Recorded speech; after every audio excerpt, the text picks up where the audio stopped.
welcome to the Ask Porter AI briefing.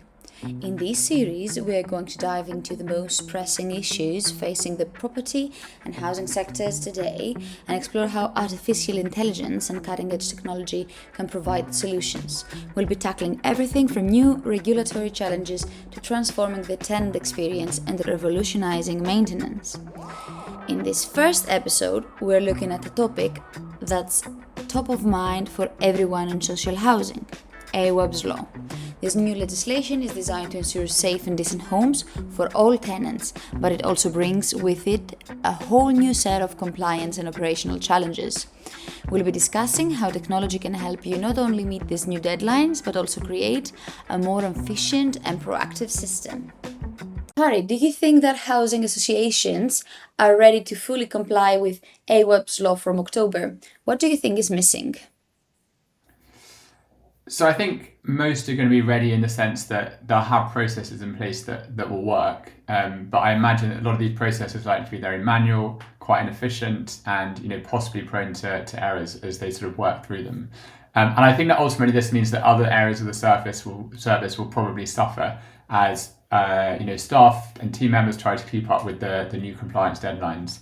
So ultimately, what's missing? I think it's the efficiency and the automation that we'll see coming in over the next 12 to 18 months. So we're making sure that they're meeting the new requirements, but without limiting resources elsewhere. Awaab's law introduces incredibly tight deadlines for emergency repairs.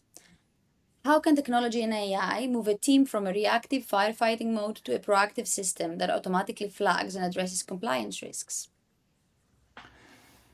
So I think having a team that is reactive is always going to play a part in dealing with damp and mold cases, but it's all around how do we reduce that to a much smaller proportion of the work that's needed, and technology can play a really big part of that.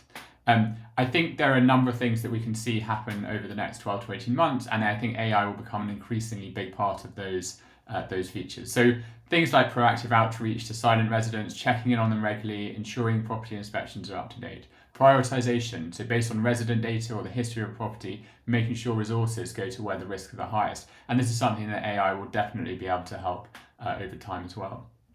Automated triggering, so if something occurs, if a reissue occurs, making sure that it's being looked at. So even weeks after something has been resolved, damp and mold may come back. So making sure that we are following up and getting in touch if those triggers are executed.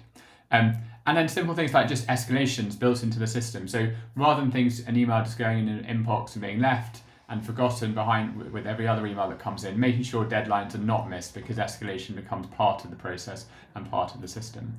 And I think finally one where AI could be really interesting in the future is things like report analysis and compliance analysis. So where reports come in, where a report of a property has been done, how can we use AI to analyze those reports, create tasks and follow-ups based on what's needed, rather than relying on humans to read it and create the follow-ups that are needed.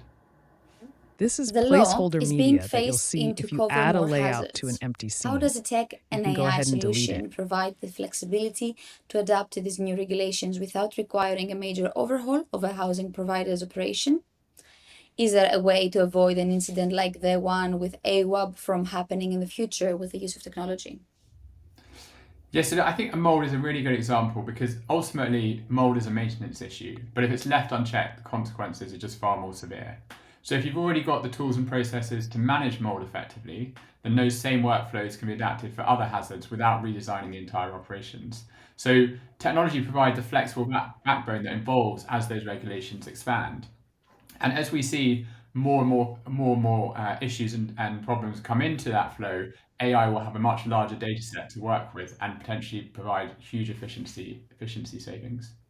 And on your second point, so technology enforces structure and accountability. So things like an audit trail ensures that every report, action, and follow-up is visible and verifiable. These processes that are defined means that nothing is left to chance or memory and things don't fall through the gap. And I think it's really important that since the terrible passing of Awaab, the understanding of these hazards have increased significantly. So we now know who we need to prioritize, and automating that means that those people are going to receive the urgent attention. A couple of other very sort of specific AI things. So continuous learning. So I just mentioned it, but over time, AI learns the patterns of risk across the housing stock, across different residents, helping providers move from the reacting to actively preventing them. And finally, just even simple things like image recognition. If a tenant can report something using an image and AI can analyze it straight away, it can then assign a priority, and there's no needing to wait for a human to be involved. So I think combining all of these things, providers can drastically reduce the risk of them ever facing another incident like Awaab's, and making sure that they're ready for any other maintenance issues in the future.